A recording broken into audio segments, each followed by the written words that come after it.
So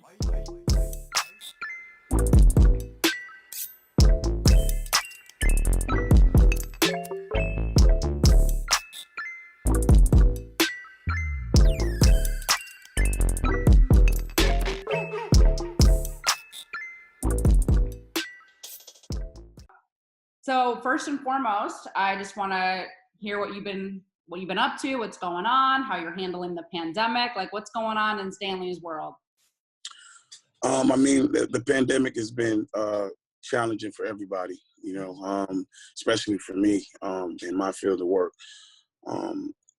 Definitely takes a lot of thought, the process of actually training somebody, making sure everybody is safe, limiting the amount of people in the gym, sterilizing backboards, rims, floors, balls, everything. So like in between each workout, being 6 feet apart, being able to teach the game without touching, feeling, and compassion and energy. So it's like, it's different. It's different. But what's great about it is most of my guys has been with me for a while.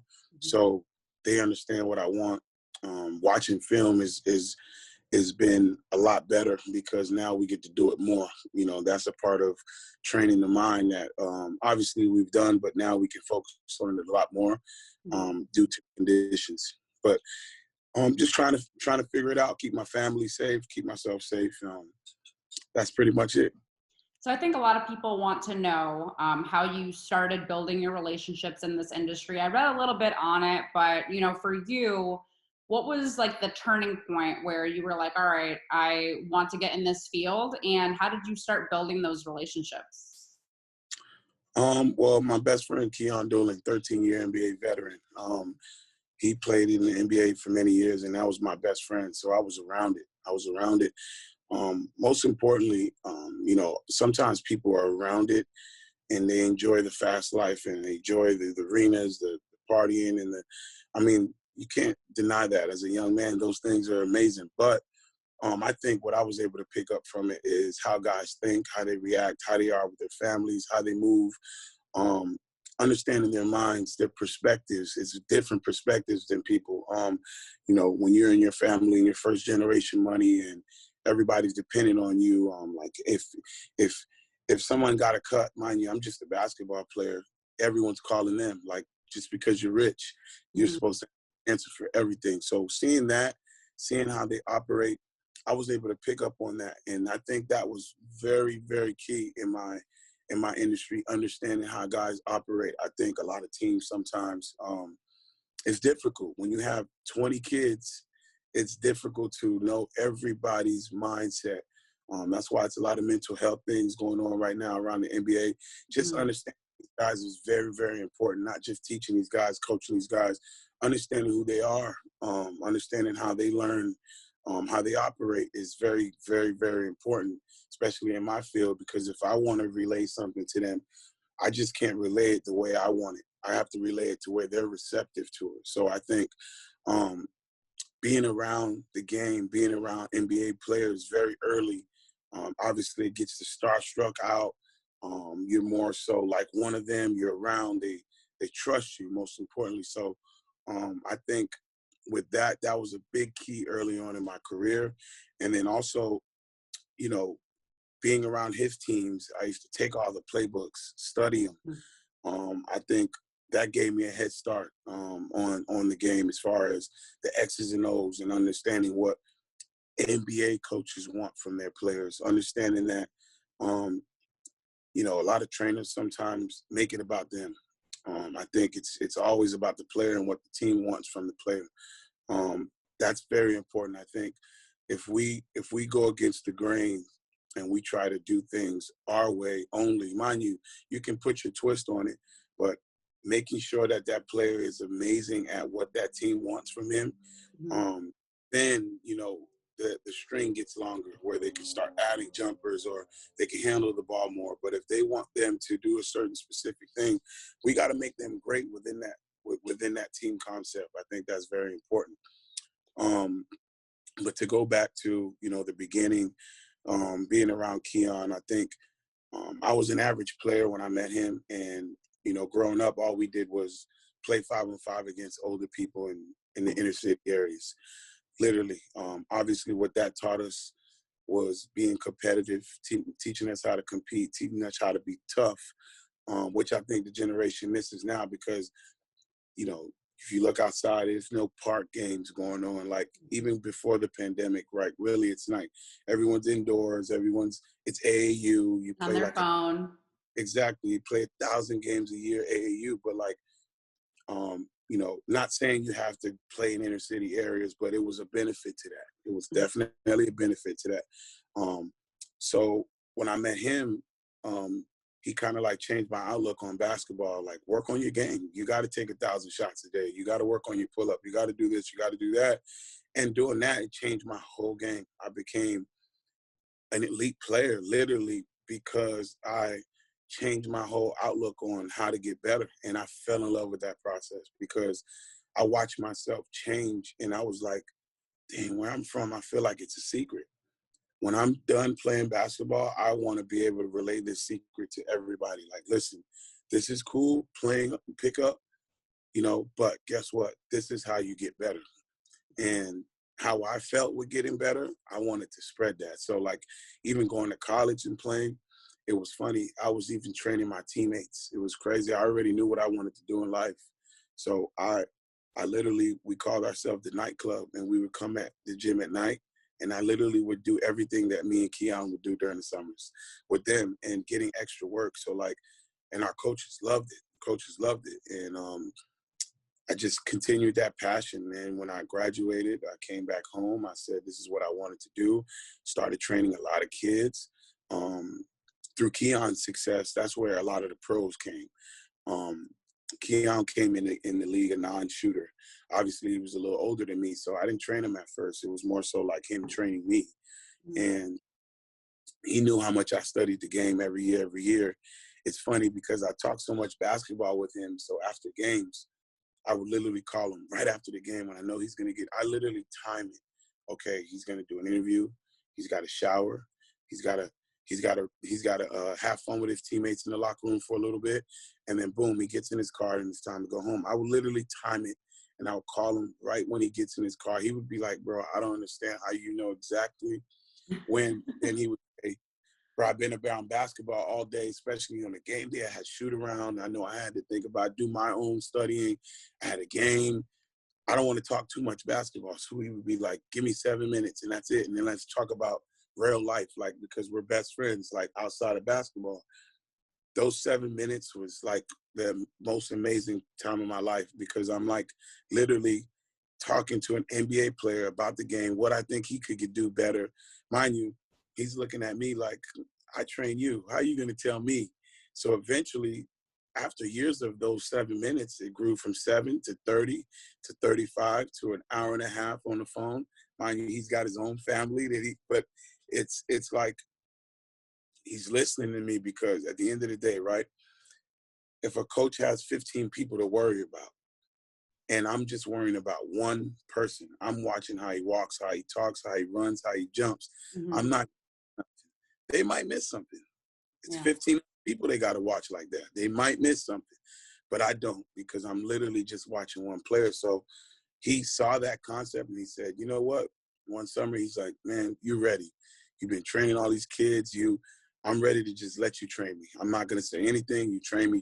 So that summer, we put in so much work, but it was so specific because usually when he trains in the offseason, he works on so many different things, right? I said, this offseason, I'm going to show you how to do something specific. We're literally going to work on becoming a better shooter for the whole 4 months. I don't want to work on nothing else because everything else is like riding a bike to you. It's eating a dead horse, right? You come in and work on ball handling. You're one of the best ball handlers in the league. Mind you, I'm not saying you're not supposed to, but this summer, we got to become a better shooter because I'm watching the game change. You don't see the game changing. I've seen this over 10 years ago. What's happening now, I saw it happening 10 years ago. So changed his jumper. He became an elite shooter. One day, he made like 7 threes in a game. Mind you, came in the NBA, a terrible shooter. And they interviewed him on NBA TV. Back then, it was like no social media, really. So when you get interviewed, everybody got to tune in order to see this interview. So everybody in the world's tuning in after the game. He had an NBA TV game. And he said, to be honest, like, I have to really thank my trainer in Miami. Stan Remy is one of my best friends. And it blew up. Like, all his friends, Udonis Haslam, Rasul Butler, RIP, good friend of mine, James Jones, Malik Allen, all these guys just started contacting me like, yo, Keyon was a terrible shooter. What's going on, like, over there? And I literally brung him in the gym, just started doing a lot of different things. My mind started racing. I started studying more. And they literally just started keep coming to this young kid. Okay, I'm going to keep coming every summer. This is fun. I'm getting better. I feel it. And it just ballooned. The kid on the NBA side, it ballooned. On the kids side, it ballooned. I was able to start training Brandon Knight in the 10th grade, developed him all the way through till now. So you're able to find little gyms. So many other people, over 150 kids I sent to college from training them from middle school all the way up.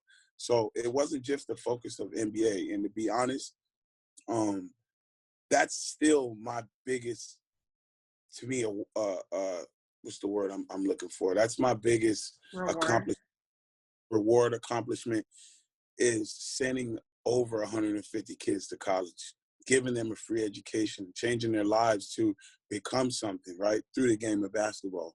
I think training NBA players is amazing. That's awesome. But to give kids an opportunity to become better people, use the tool of basketball to get free education in this world, I think it's an amazing accomplishment to me. And I still, to this day, is a very high passion of mine. That's why I still work with kids till today. I think that'll never stop because, like I said, that is the biggest accomplishment to me. So I'm gonna continue to do that. But not to ramble on, but that's pretty much like how it ballooned. Are you in constant contact with all those NBA teams, with your particular players, talking with what they need, or do you kind of just ask the player what they want from them, or are you in constant contact with them? No, well, it's a constant contact, and then also it's a mutual understanding. When you talk to these teams, when you watch film, you can tell what the team wants from them.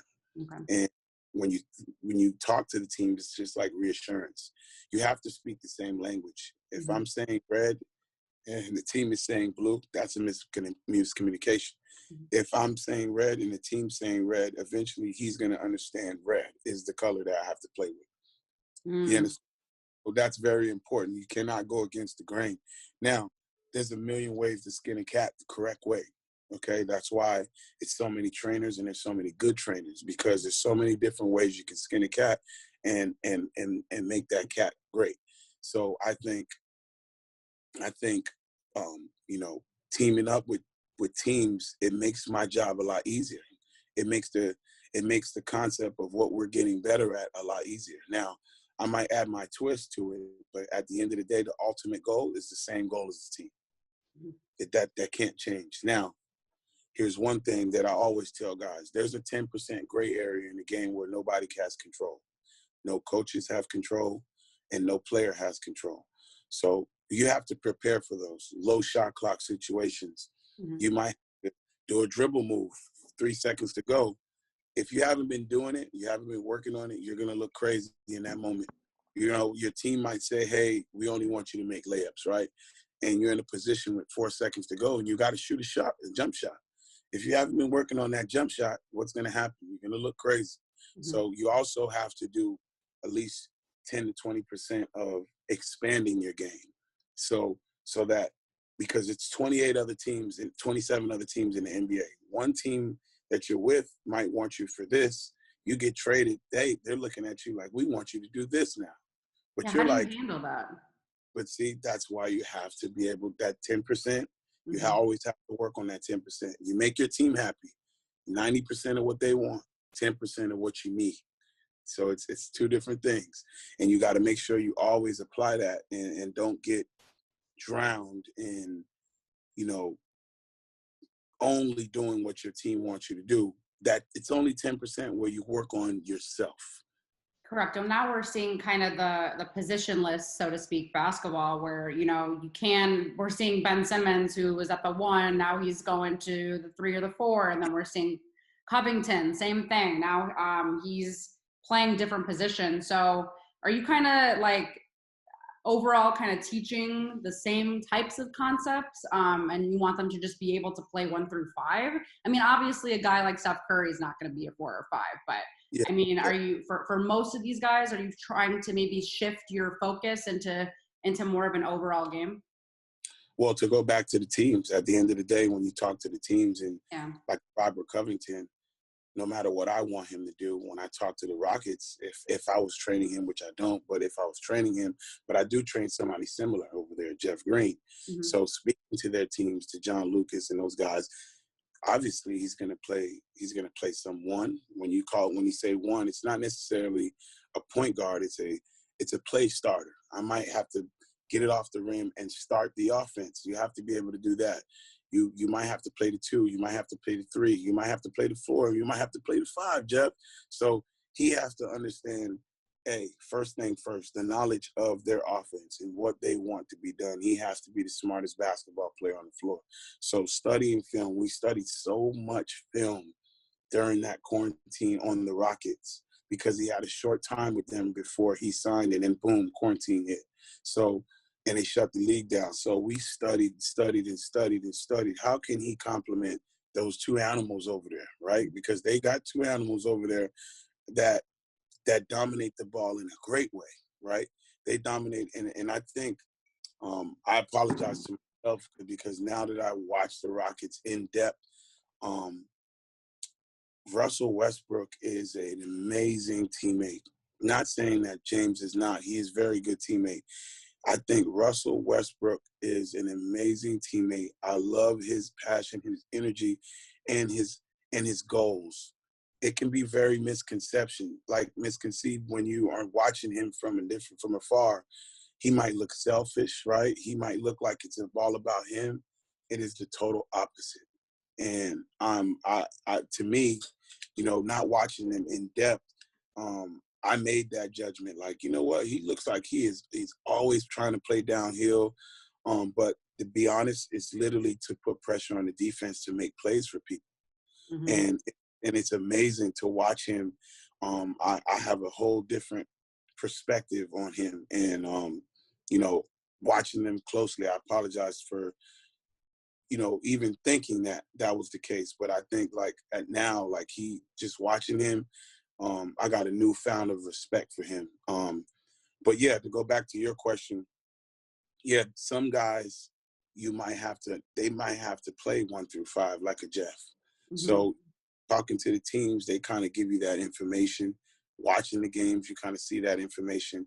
So when it comes to working out, you already have everything that you know that he has to be better at. So now being Stan Remy, how do I make him better at that? How do I make him receptive to what I'm telling him so that he can be better at all those area and key points? That's pretty much it. It sounds like a piece of cake but sometimes it's not, because Mm-hmm. sometimes players want to do this, Mm-hmm. and sometimes their own thing. Sometimes they don't want to just do what the team wants. Sometimes they want to expand their game. Mm-hmm. But guess what? At the end of the day, this is who pays you.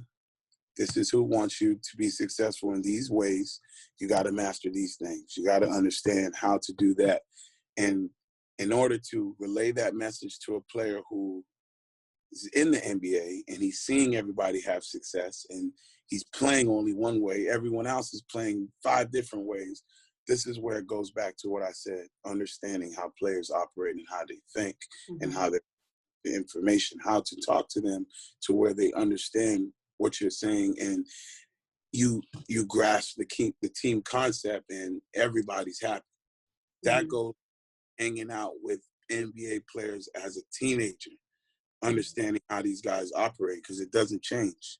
Right. I mean, a lot of them come from an egotistic standpoint, which is not a bad thing, but I think we all have it.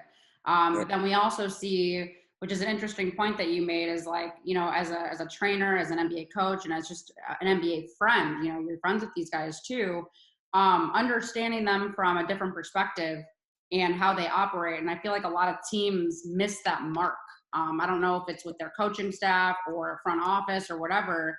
is I feel that we start to see a trend when certain teams are consistently doing bad and consistently not putting their players in the right position to succeed. It's typically because there's a disconnect, communication's not there, there's not a mutual understanding.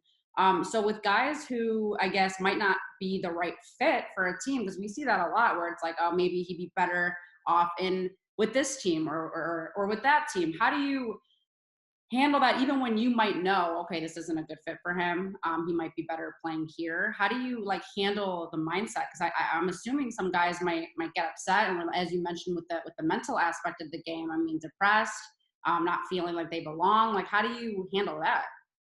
Well, you got to stay professional first and foremost. You got to stay professional. You can't go out in the media saying things, "Oh, I want to be traded," or "I'm not happy."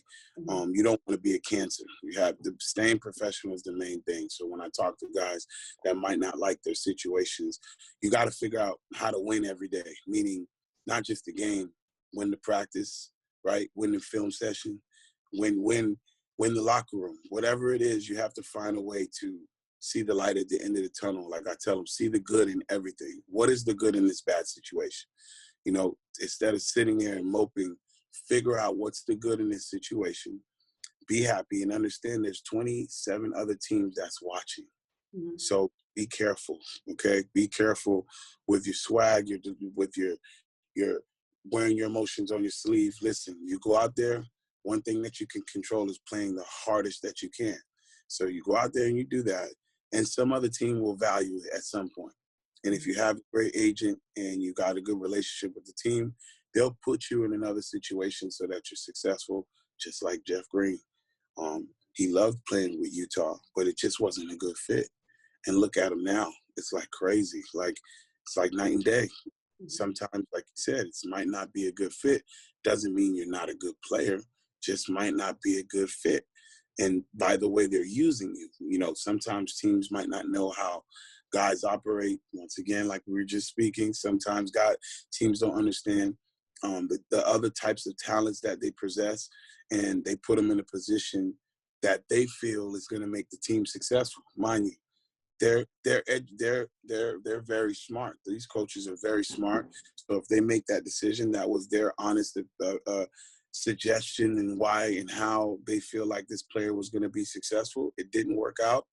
That's why guys are traded like trading cards on the regular. So until you find the right fit, once you find the right fit, it's like smooth selling. Now your worth, your stock, your value goes higher. So like just like him, he's a perfect example.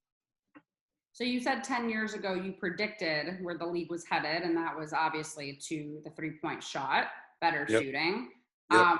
Where do you predict the game is going now? Well,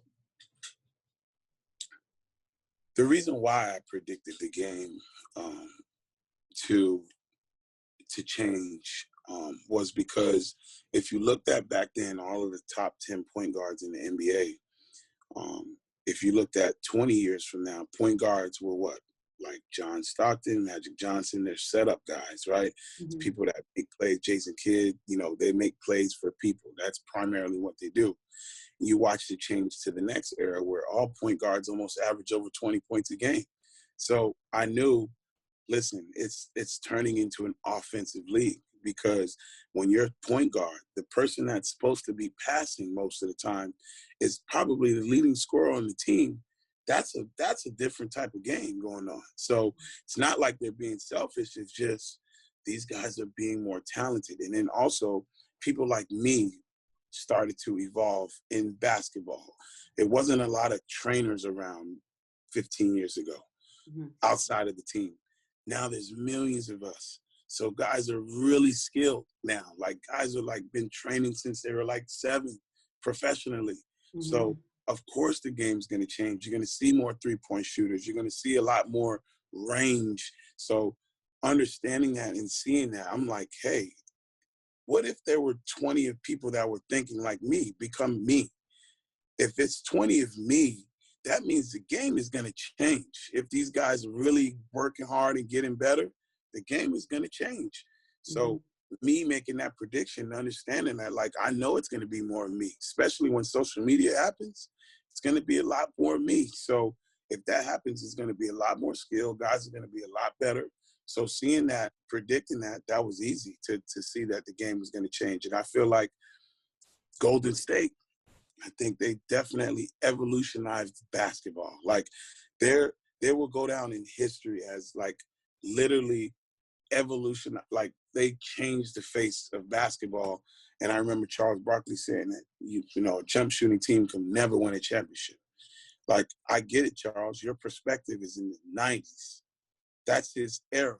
So your perspective is jump shooters can't win a championship, and you see that changed. Mm-hmm. Nothing but jump shooters on that team.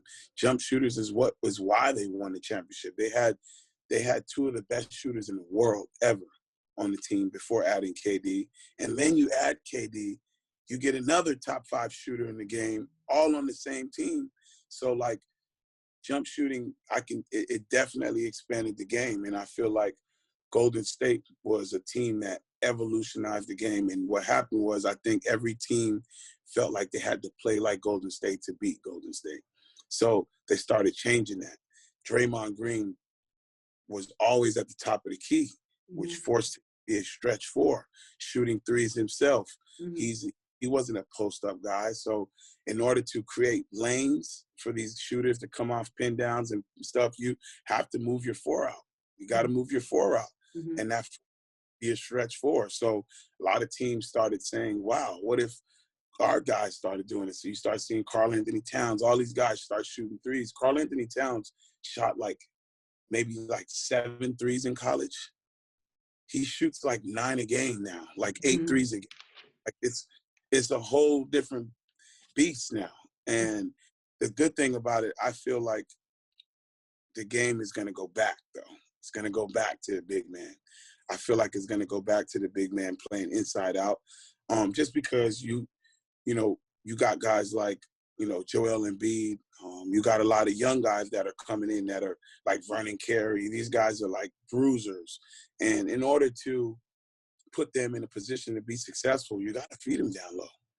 You got to feed them down low. One thing about Popovich from San Antonio that I love, he didn't change. He stayed his way. He's like, you know what? The league is all these 3-point shooters. That's fine. But guess what? I'm going to still play this way. I'm going to play this way. And I feel like this is a winning way. And obviously, they hadn't had as much success in the past. Their teams hasn't been as talented. Mm-hmm. They lost a cultural guy that's been there, like the Tony Parkers, the Tim Duncans, the Ginobilis. Those guys, it's almost like the team starts all over when those guys are gone. So, but he definitely is one of those coaches that definitely didn't change. Like, he wanted to stay with what's going, what he grew up knowing. Like, this is the style of basketball that he thinks wins, and he's had a lot of success doing it. And Popovich teams are always going to be tough. They're always going to move the ball. They're always going to move around. They are going to be disciplined. And he's one of those coaches that didn't change with what was going on in basketball, evolution-wise. But I feel like it's going to go back to the big man to me. I don't think it's going to stay like how the Rockets, I think they shot 71 threes the other day in the game, which is nuts. But it's very fun to watch. It's entertaining. Basketball is an entertainment. So we have to factor that part in. When you start talking about fans and all of these things, like, basketball is entertainment. This is the funnest basketball has ever been. Mm-hmm. All these threes and these dunks, and this is the funnest basketball has ever been. So it's going to be hard to change, but I think with the new wave of players that's coming in,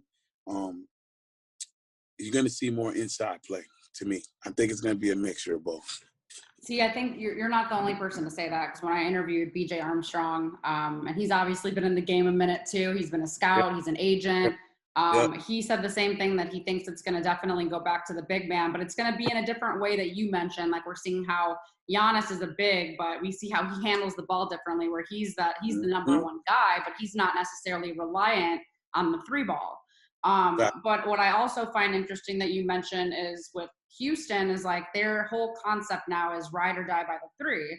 and they're playing small ball, which I think, to what you said, can be dangerous, especially in the playoffs. We see the game does slow down a little bit, but then we saw their game against Portland. Nurkic was going off down low, so that's going to be hard for them, I think, to kind of moving forward. I mean, they kind of devoted to the small game. So I, li- I like it. I like it. I like you it. do? I like it because they're surrounded by a lot of shooters, and True. Yeah. they got one person that's in his own cage, meaning James Harden. There's nothing you can do with him. There's nobody can do with him. So he's a cheat code, right?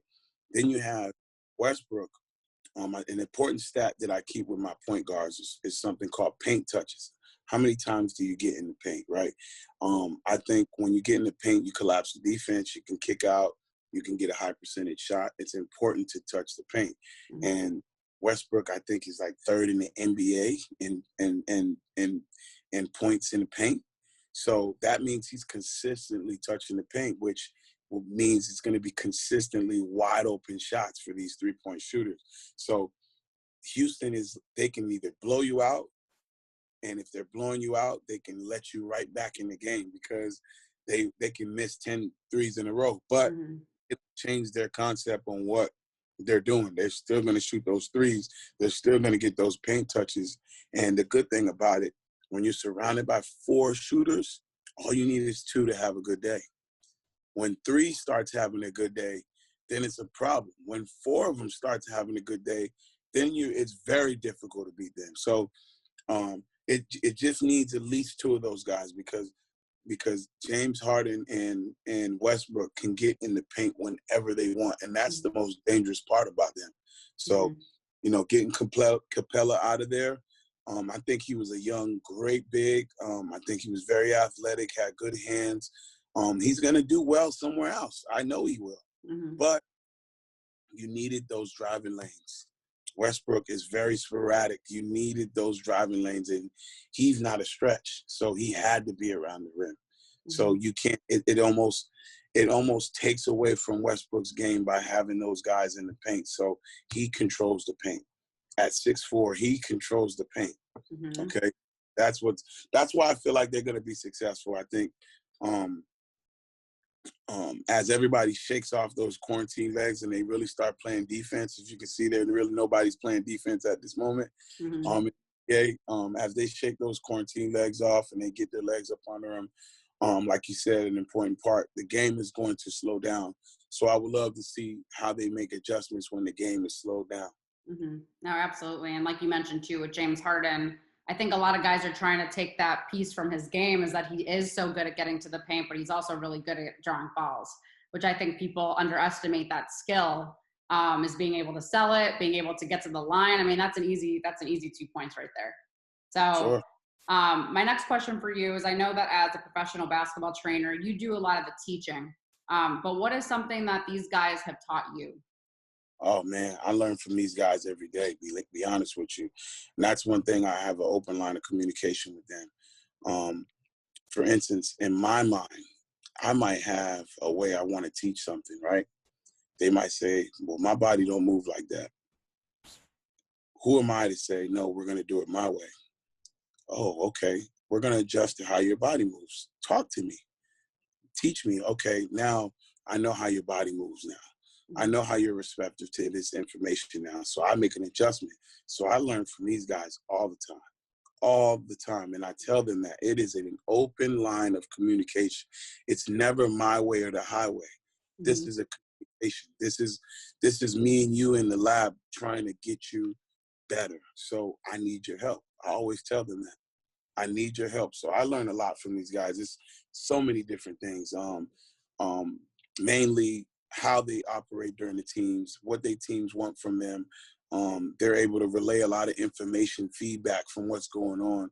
So just learning a lot of these things that you can't know by just watching the game. You got to sometimes know the inside, what's going on. You know what I mean? So they teach me a lot about that. And just everything. And sometimes hearing their life stories helped me better in my life. Like I don't just train these guys. Like we have real bonds. Like, and that's something big that's for me. Like it's tough for me to not have that bond with you, not be able to be open with you. It helps when it's time to teach you because we've been so vulnerable with each other outside of basketball that we literally get in the gym and it's like, man, listen, we're here together. We just want to get better. How do we get better together? Like that, those points of being vulnerable with each other, understanding life when guys are, you know, like for instance, Dwyane Wade, man, he was going through a tough time in Miami. And I was there for him. We talked. We talked about everything, man, like in family and, you know, how stressful this was. And he's such a good guy. Once again, that just wasn't a right fit. It had nothing to do with the Heat, had nothing to do with him. It just really wasn't a right fit. Now he's in a different situation and he's doing well. And he's going to probably play for a championship. So it's a good turnaround for him. But, you know, that's just one example, but it's a lot of guys that go through things, and I love to just talk about life with those guys. And I think that helps me as a trainer big time to understand how they operate. So from your standpoint, since I know you mentioned Deion Waiters, and I know, you know, the media can be horrible sometimes, and I'm trying to really change that. I'm trying to build a platform where guys can come, feel safe, not be judged for who they are as people. What is something that you would like to see the media do better? It can even be from like an analytical standpoint, from when we're watching like NBA on TNT, or just from the overall journalists that you see every single day. What is something that you'd like to see change? Them just say, hey, how you doing today? That's it. Because you take that perspective, you wouldn't be so non-compassionate about these guys, putting them in a position to say things that they're not supposed to say. So when I say, how you doing, that means that you're caring about this person and their feelings and not putting them in a position where, like I said, for them to say something wrong. Like at the end of the day, people are human. Antagonizing people that are in bad situations is going to end up bad. So, you know, less antagonizing. Listen, like at the end of the day, I know the world wants to know everything. The world wants to know the ins and outs. So I understand you guys got a job to do, preparing these guys beforehand. Like, don't just stick a camera in their face. Before that camera go up, like have an outline. Listen, this is what's going to happen. Is this okay? No, this is not okay. And I understand a lot of these times, spur of the moment after the game. I remember one time I was in Houston and I was in the locker room. This was when Brandon Knight was there right after the game. Guys are showering, they're getting dressed. And like James Harden is like almost like naked. And there's like 5 cameras behind him. I'm like, can he have like 10 minutes to himself? Like, I'm like there, like he's sitting changing and his camera's like literally behind his head. So as soon as he turns around, it's like right there. These are things about how are you doing? Don't look at it so literal. You kind of understand what I mean by just saying, how are you doing? If he turns around and there's a camera in his face, he's not doing well. Like, you understand what I mean? Yeah. Like, not doing well because the respect, the space, and I understand you guys have a job to do, but there's always a right way to do things. And there's always a way to consider people's feelings. Consider people's feelings. I think it's hard to consider people's feelings when you want the juicy stuff. You understand what I mean? I get it. You got a job to do, but there's also ways to do it. And figuring out ways to do that is just like with me, not being content with only one way.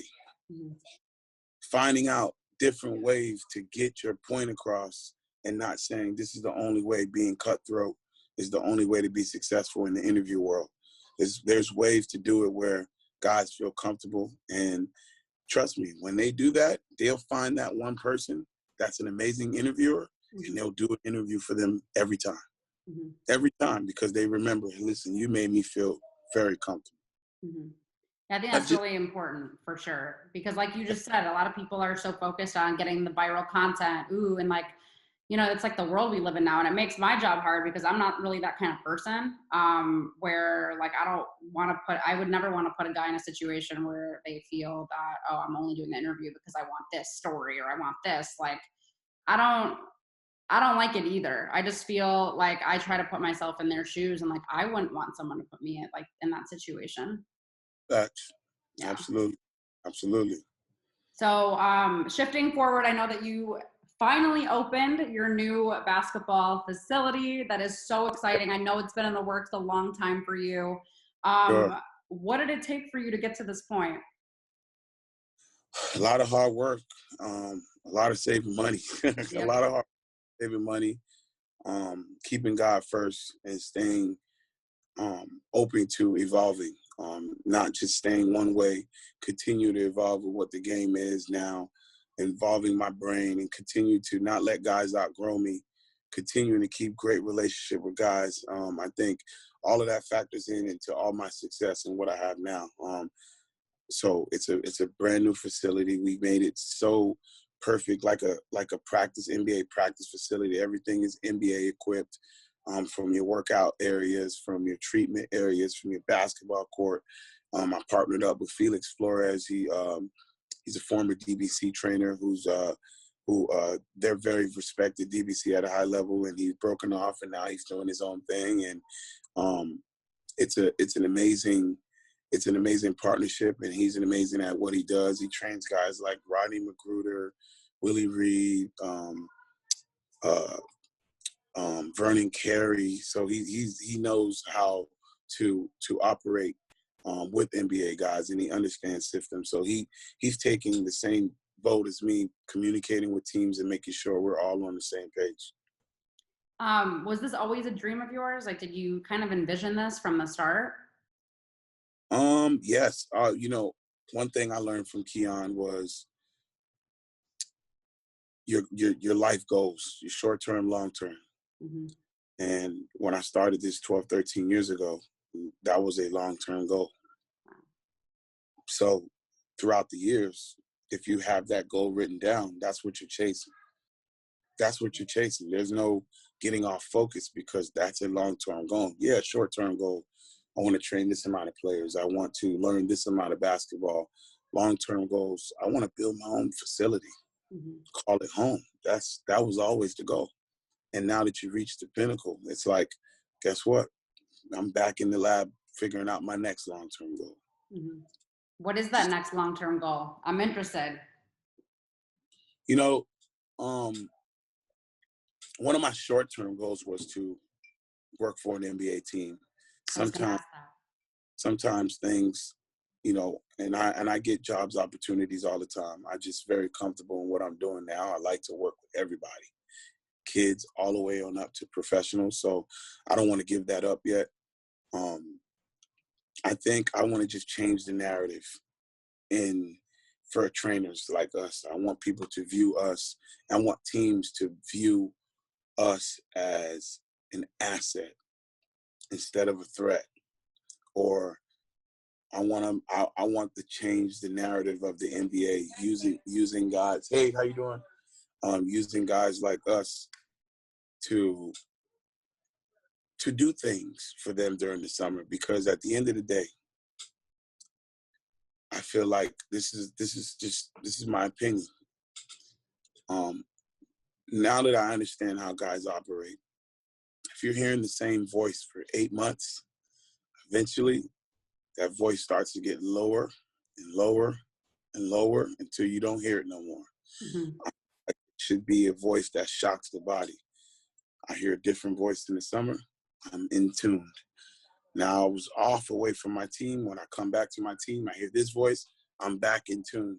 When you hear the same voice over and over and over and over again, the body naturally tunes it out eventually. Mm-hmm. And I think it's important that teams, I want to change the narrative that teams work with the respective guys like me, not the ones that are just doing it for likes on Instagram and, for the show and all of that stuff, showing they can still play and be cool. No, I'm not talking about those guys. The guys that really understands the game, I'm not going to name any of them because I'll forget somebody and they'll kill me in this interview when they see it.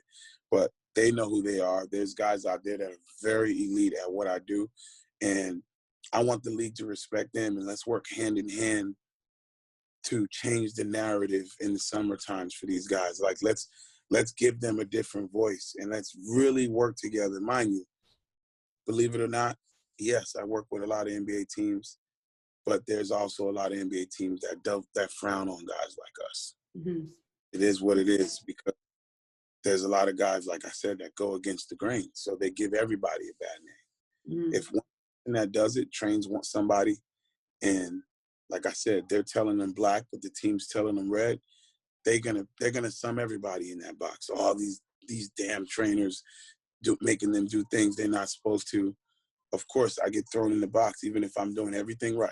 Mm-hmm. I get thrown in that conversation, of course. So I want the NBA to respect us. I want the NBA to work hand in hand with us and use us. We're a necessity. We're an asset. I want to be like, for instance, me and Eric Spoelstra, man, we're good friends. We talk all the time. He knows I might train a bunch of his players. He updates me. Like, we just talk. Like, we have a great line of communication. So that's important, because then when he has to report to Pat Riley, he knows that they're investment, because at the end of the day, these trainers have to understand these teams, they pay these guys $200 million not to just do anything in the summertime and come back bad, out of shape, or didn't master what the team wants from them. Like, at the end of the day, you send somebody to a team, to a trainer in the summer, they're worried. They're like, he got to be working on the right thing, especially on the strength side. Mm-hmm. Easier on the basketball side, but on the strength side, you got to make sure you're doing the right things, and these guys are not coming back, and then they get injured quick. Guess what? Their $200 million investment has to sit down now, Mm-hmm. because of what went down in the summertime. So it's very important to be on the same page. So that's a long-term goal of mine, to really, really, really work hand in hand with these pros with the NBA, without being an NBA staff. Mm-hmm. They almost like independent contract. Hey, we want our guys here during the summer, not the players saying I'm going here. You understand what I mean? Mm-hmm. The team, we're sending these guys to Remy for 3 months because they're going to get the correct assessments on their bodies. They work hand in hand with us. We all speak the same language. This is perfect for them. They hear a different voice. When they come back, they're like more refreshed. Mm-hmm. Coming back to their team. Now they can hear that same voice because they haven't heard it all summer. So who is a guy that you haven't had the opportunity to work with yet, but you would want to work with? Kawhi Leonard and Giannis. Kawhi and Giannis, because I really feel like I can help both of those guys. Mm-hmm. Right? I love both of them, and I feel like, I'm not going to get into it, but there's a couple of things that I feel like I know I can help those guys with. And, if I ever get my hands on them, they'll, like, that's something where, when we go back to the question before, whatever that they're missing, I want the NBA to say, obviously they've been with us for 5 years, right? The NBA, the team, and they still don't have that that they're missing. I want the NBA to say, you need to go see that guy because he has the it for you. Mm-hmm. That's changing the narratives. That's what I want to see done. Mm-hmm. That's what I wanted the owner to say, hey, I need you to come in. We got a long homestand. I need you to give him that it. This is what he's missing, the it. And obviously he's been with us for 3-4 years and he doesn't have the it. And I know you teach the it. Whatever the it is, that's how I want it to be relayed. So going back to that question before, that's a long-term goal. That's going to be very difficult to ever get to that point because there's a lot of pride in there. You got to think they pay people like me in those positions that are just as educated. Why do I have to go get additional help? That's Mm-hmm. not right. That's not staff. It's like, why? We got to figure it out amongst us, right? But when I want to that narrative, it's okay to say, hey, that guy has the it. It's not better than you or worse, or he just has what he needs specifically at the moment. Mm-hmm. So let's get the outside help. So those two things, I know what the it is for those two guys. I do know in my mind. I Even want to though, know. yeah, it's tough, man. I'm not going to put that out there, but I know what the it is for those two guys that will really separate them, because they're already two of the top 5 players in the NBA. Mm-hmm. And it's not like I'm going to the cream of the crop. There's a bunch of players I would love to work with that are in the middle of the crop, bottom of the crop. I just go to them because I know I can really, really, really help them. And I think sometimes superstars that are so good don't feel like they can get better. And there's a couple of superstars I know that get in the gym and they work on things that they're already good at to feel good. Mm-hmm. I think the mentality, the mental of a player, sometimes they can get very insecure about things they're not good at. Mm-hmm. So work on it. They don't want to show you that they can't shoot. They don't want to show you they can't dribble. So we're going to do things that I'm good at. And I'm going to keep doing that at the high level, and I'm going to keep being great. But at the end of the day, you can never stop getting better. Every aspect of your game, continue to get better. Don't be insecure. I treat the gym like that's our safe place. This is where we're vulnerable. I go back to that word, vulnerable. This is where we let all our insecurities go, right? This is where we come in and we talk about things that we're very terrible about that nobody knows, right? Mm-hmm. And we literally fix them. Closed doors. Nowadays, cameras everywhere in every workout, right? Yeah. But sometimes you have to give that player that respect. Hey, listen, this month, nobody in here. Mm-hmm.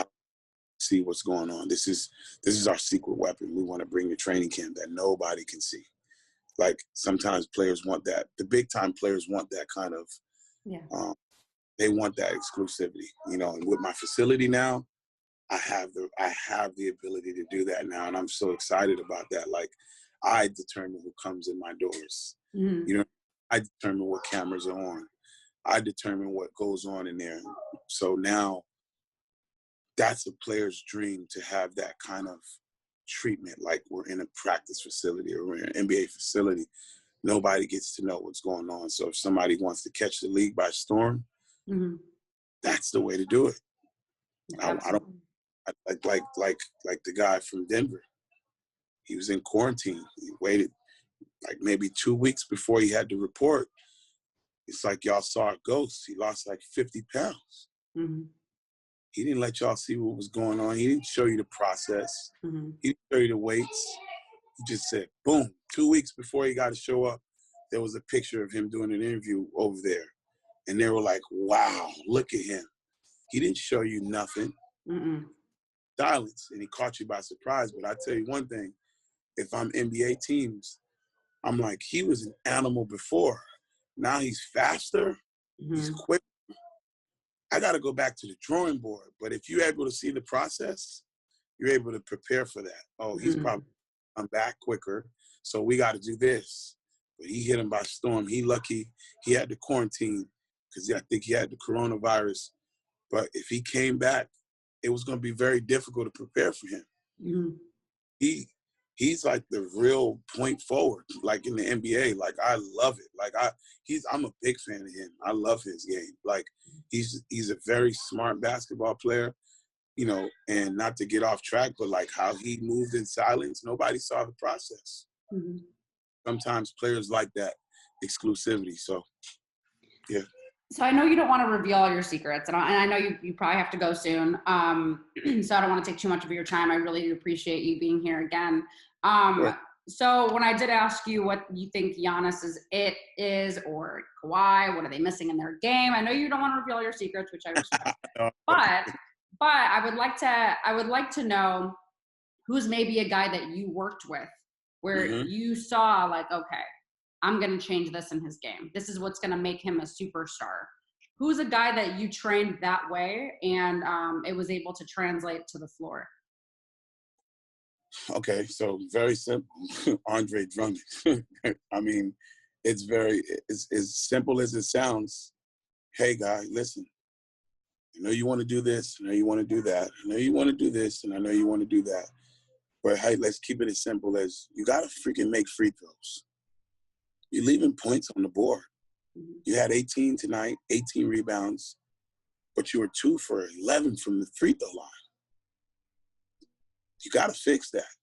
First and foremost, that right there is the most important thing. Like, that'll make you a way better player. Think about when you break down how many games, right? You look at all the games. 96, 95, 88, 94. These are the losses that you have by 6, 5, 3 points. Imagine if you made 4 free throws. You win the game. This is about being a winner. It's all about being a winner. How do I make myself a winner? Sometimes people go to the extreme. I need to hustle more, get more rebounds. For him, it's as simple as just make more free throws. Yeah. We're going to this summer on working on free throws. Get balanced mentally. You have to mentally believe that you can make it. You have to mentally believe that you can make it, first and foremost. The more jumpers you shoot, the more I took the approach of this. And the game is changing. You need to work on your outside game. He didn't have an outside game. We're working, but what the shooting jumpers does is give you confidence that I can shoot. So when you get to the free throw line, you're like, I've been shooting jumpers. Free throw should be a piece of cake. My manipulation. Because it's not that you can't do it. So you don't think you can do it. That's the problem. So I manipulate his mind, and now he's shooting free throws a lot easier. And I said, that's an area that you have to continue to get better. If you get to 75%, mind you, he was at like 30%. When we started working, he jumped up to like 60-something% from the free throw line. That is a big jump. The year he did that, made it to the All-Star game that quickly. I said, imagine if you were leaving those 6 points a game off your statistics. Now that 19 is 14, doesn't look appealing that as much, right?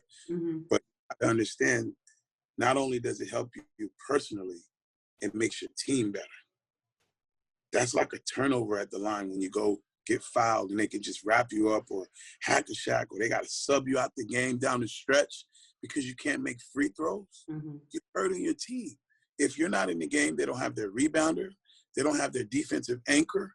They don't have their basket protector. They don't have their low post scorer, all because you can't make free throws. Got to give your chance, the team the best chance to win. Make fucking free throws. Simple. Let's be basic like that. And you watch it translate to the court. It's amazing. But me and Andre have that's one of my best friends. We have such an amazing relationship. So when I'm at the games, we're literally communicating through eye contact, gestures. He knows, listen, get focused. He's somebody that mentally, being locked in for a whole game, like Russell Westbrook, it's not a minute in the game that he is not locked in. And you can see it in his mind. You can see it in his mannerisms. For 48 minutes, even on a bench, he has this face that I'm going to kill you the whole time. There's nothing that can get him out of his game. I need that from Andre. Because if that happens, you start seeing 31 and 20 instead of 19 and 20. Start seeing the 40-point games. It's just a level of focus that every player doesn't have that kind of focus. It's not that he doesn't focus. He focuses very hard. But for 48 minutes, it's not let nobody get off your game. Understanding Westbrook can be shooting 1 for 18, and you'll never know. That's a whole different level of focus. And I challenge all my guys to get to that level, because you'll be a way better basketball player. So sometimes getting better and watching something translate is not always a skill. It can be a mentality. Just being focused for 48 minutes, how can you see that as a reporter? What did you do all summer? Nothing. Learn how to focus. Right? How can you see that translate on the court? What you're going to see you're going to see less fouls. You're going to see more rebounds. You're going to see more points. Mind you, all you did was learn how to focus, how to be locked in. That's how you see those things translate. Sometimes it's just about maturing. Let's have a maturity summer. Mm-hmm. Let's mature this summer. Let's be at one with basketball. That's getting better mentally. It's not just physical that you come in the gym, you do all these things. Let's get better mentally too. Mm-hmm. Let's be locked in. Let's understand that this team expects you to be this person. Sacrifice that social life for this, to try to win. Like, that's very difficult to a young guy just getting drafted. 23, just got paid. Mm-hmm. Very difficult to get him to lock in that way, right? But that's where it goes to how you got to understand how these guys think. That's why, even though the league is changing, guess what? If I have to play Call of Duty with you to understand how you think, Mm-hmm. I'll do it. I'll do it. I want to see why you want to play the video game so much. Mm-hmm. Let me why this makes you so happy. Instead of saying, get off the game or why you do it so much. It's, I'm going to sit here with you. Let me see the joy and happiness that you get from this. Mm-hmm. But I can translate that and use it on the basketball court to make you just as happy playing basketball, right? That's the different things that I'm going to bring to the table. Mm-hmm. You like to go out a lot? Cool. I'm going to go out with you. I want to see why you like to do this so much. And when I see it, I'm going to say, this is exhausting. Imagine if you did this in half. You went out 20 times. Let's just do it 10. Look at the energy. Oh, you did it 10. Now let's do it 5. Mm-hmm. Energy, how much more energy you have, how much more focus you have, how much more discipline you have. But I have to go see it first. I have to see it first. I have to visualize it first because I can't talk about it if I've been there before, right? Sure. Sometimes it's just about changing a mentality that can watch somebody skyrocket in their game. So are there any guys that, I know that you work with a ton of them, are there any guys that stand out to you as like their work ethic is just like the best you've ever seen? Oh yeah, Jimmy Butler, Brandon Knight, Jeff Green. Andre works very hard too. When he is locked in, he's a hard worker. He dedicates himself to it. His body, like he'll just go vegan. Like I watched Andre during the season one time. I texted him, I said, are you looking fat right now? This is middle of the season. You look fat. Okay. Come back like a month later to come visit him. He lost 17 pounds in the season, during the season. And I watched his stats go boom. And his coaching staff was like, yep, he was heavy. Mm-hmm. That's a different type of dedication. So that's hard. Jimmy Butler, he'll go work out at 2 in the morning, 1:30 in the morning, 5 in the morning, 4 in the morning, hours that are very uncomfortable. He wants to be comfortable being uncomfortable so that the game is a breeze. Mm-hmm. Brandon, one of the hardest workers I've ever seen in my life, went through so much adversity in life. He is a fighter. He is a complete fighter, like somebody that, when you ask me what if these players helped me, I forgot to mention him. He showed me a whole different level of work ethic. He made me work harder. Stan, 2 hours a day of watching film is not enough. It needs to be 4. You trained 6 players that day, why it wasn't 10? If I'm doing it, why are you not doing it? So he challenged me. He challenged me every single year. As a 10th grader, he challenged me. Mm-hmm. 3 times a day working out.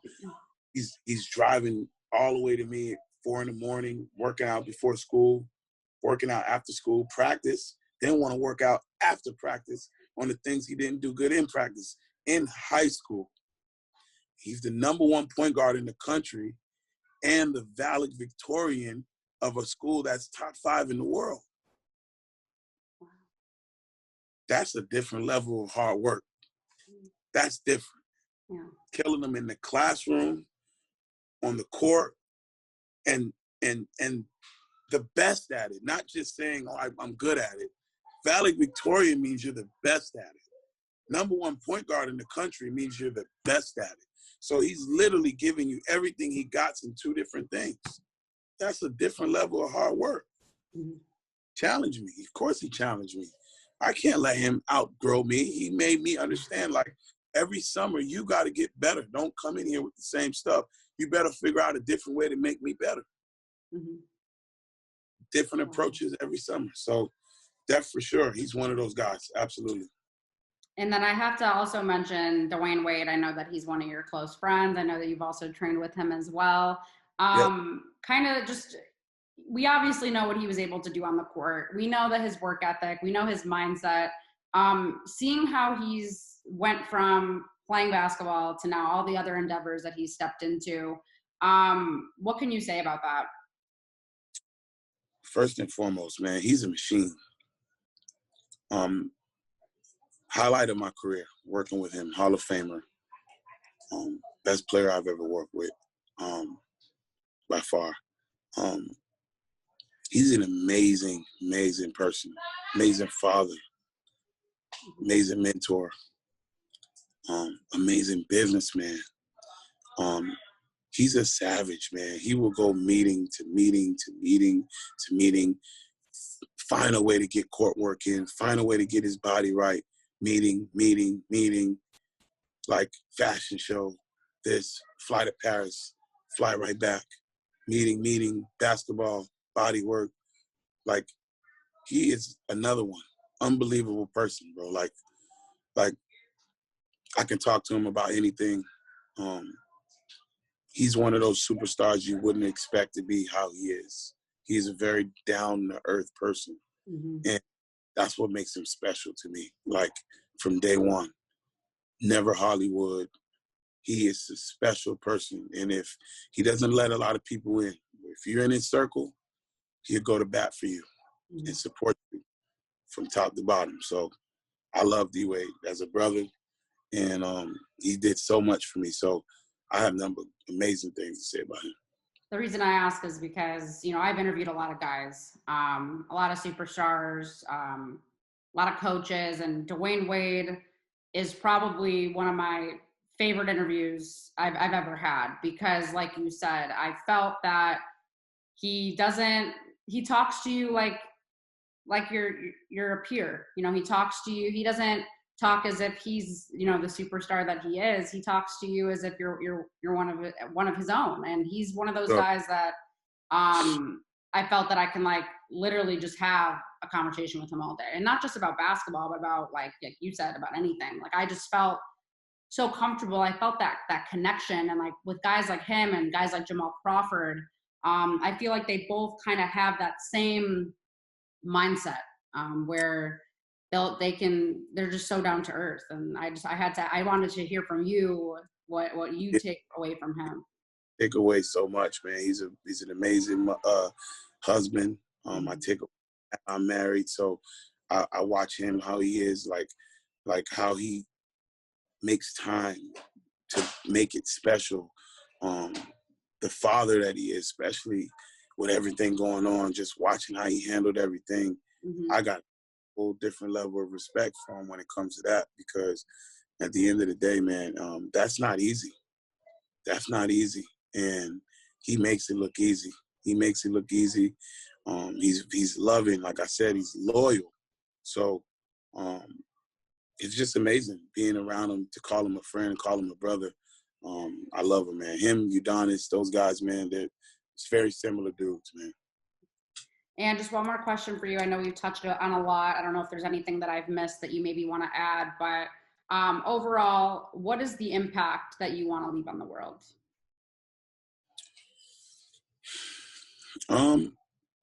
That anything can happen if you put your mind to it.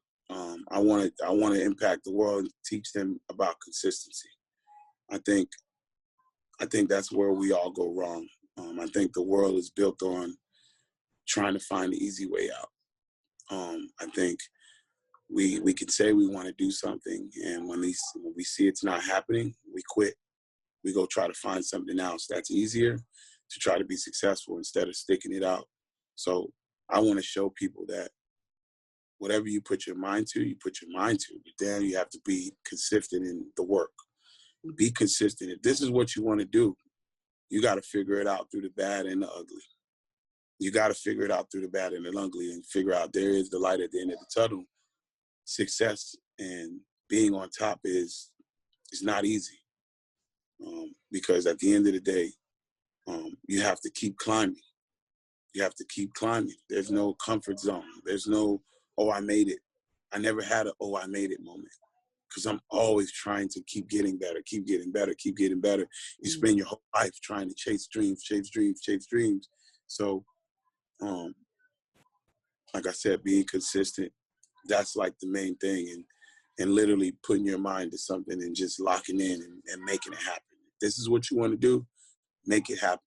It's never going to be a straight line road. It's never going to be easy. You're going to have a lot of people that doubt you. You're going to have a lot of people that want to see you do bad, believe it or not, for no reason. You got to understand how to block these people out and just say, this is what I wanted to do.